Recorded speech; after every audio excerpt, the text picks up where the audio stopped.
All right. Alright, just gonna start.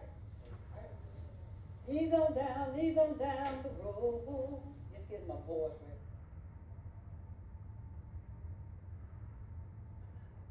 No.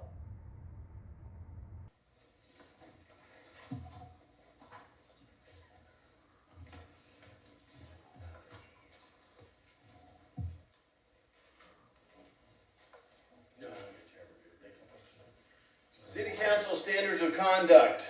This is on the wall inside the City Council. There was a council member who, I've been here 2 hours and hasn't apologized for making some rude comments to a citizen. But let's continue. I want to talk about water. Water. I'm going to move this out of the way because there's a photographer who loves taking my photo.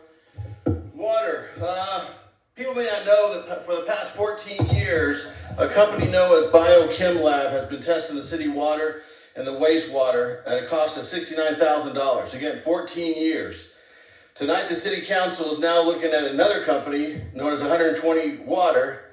This new company is going to have a contract to also test lead and copper at a cost of $59,247.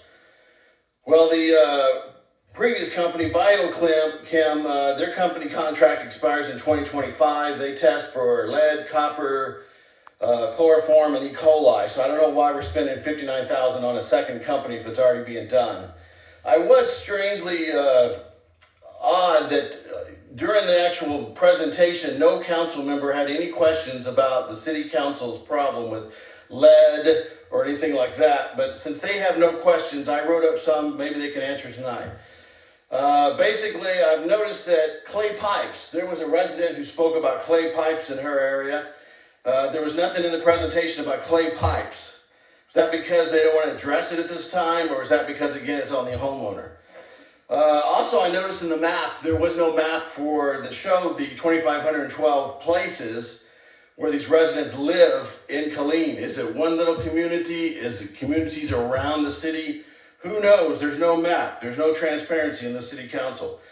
The water and wastewater plan that was approved for this year, that cost us, how much was that one? $251,000.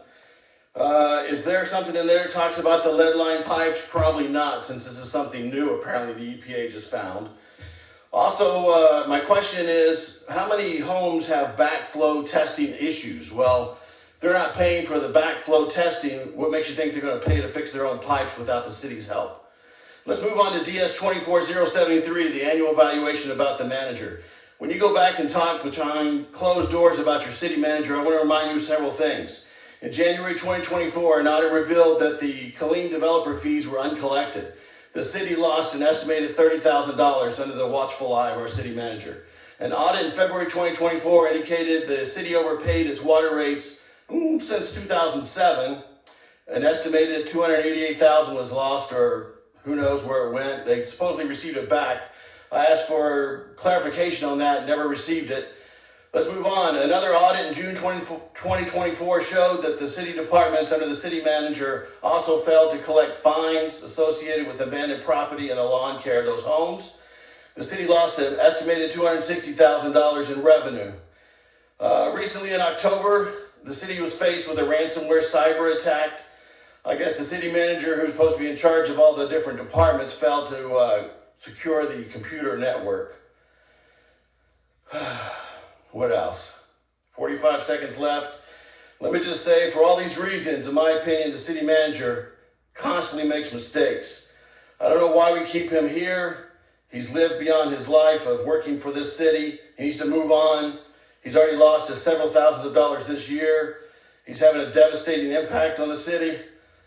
Please do not keep him in his position. Thank you very much. Camron Cochran. I'm sorry, Councilmember, we can wait till you finish. Sir, you have 4 minutes. Excellent. I want to give a history lesson. For those who weren't here last meeting, the mayor said that a young child touched her heart. That was at a town hall meeting at the police station back on August 8th. I met that young child. She attends Chaparral High School. Her name is Alana.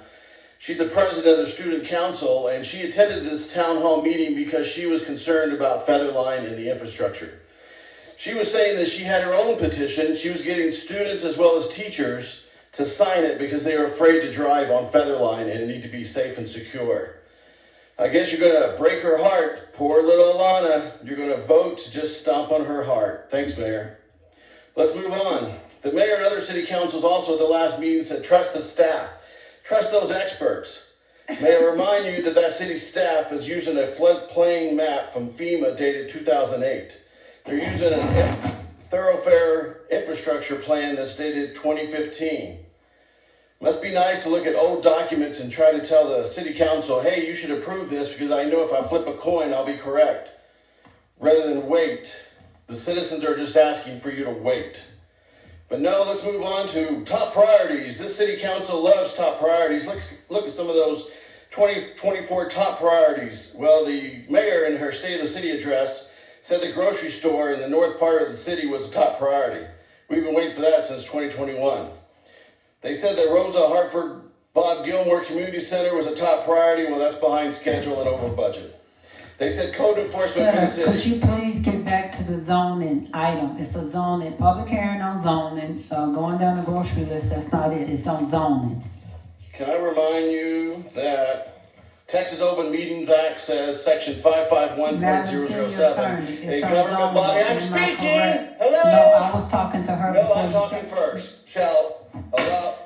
Mr. Cochran, Let me talk, please. Madam Secretary, please stop the clock. Is this not a zoning item, Madam Secretary? Madam Attorney? How does she know what's in my mind? Talking about what somebody, grocery store, all those items is not on zoning. This is just a zoning item. You can enforce that whatever statements are made at the public hearing are related to the item. And I stated that earlier to everyone. And let me repeat it again while the clock has stopped. Please stick to the zoning. The item on the agenda is a zoning item. Madam Secretary, you can start the clock.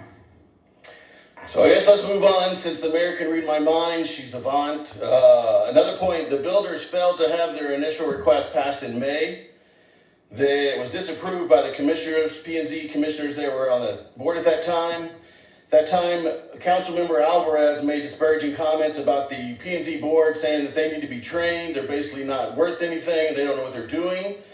So then the mayor and the city council hand-selected new P&Z commissioners who also looked at this request and disapproved it based on some safety concerns, but I guess we want to gloss over that.